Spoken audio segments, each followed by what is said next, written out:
আল্লাহর হাবিব সাল্লাল্লাহু আলাইহি ওয়াসাল্লাম বলেন, আল্লাহ তাআলা এই ছোট্ট যে আলহামদুলিল্লাহ বাক্যটা শিক্ষা দিয়েছে, এই আলহামদুলিল্লাহর ভিতরে 8টা হরফ আছে।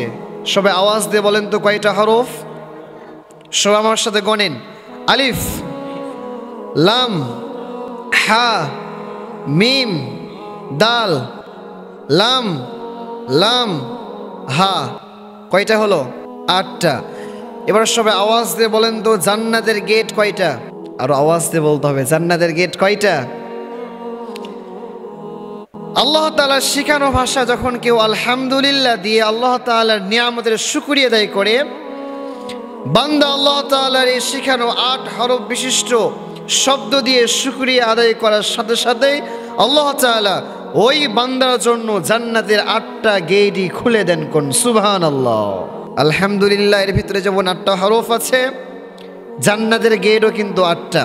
যদি কেউ এই 8 হরফ বিশিষ্ট শব্দ দিয়ে আল্লাহ তাআলার প্রশংসা আদায় করতে পারে, আল্লাহ তাআলা ওই ব্যক্তিটার জন্য জান্নাতের 8টা দরজা খুলে দেন। কোন সুবহানাল্লাহ। আবার নবীজি মুহাম্মদুর রাসূলুল্লাহ সাল্লাল্লাহু আলাইহি ওয়াসাল্লাম বলেন,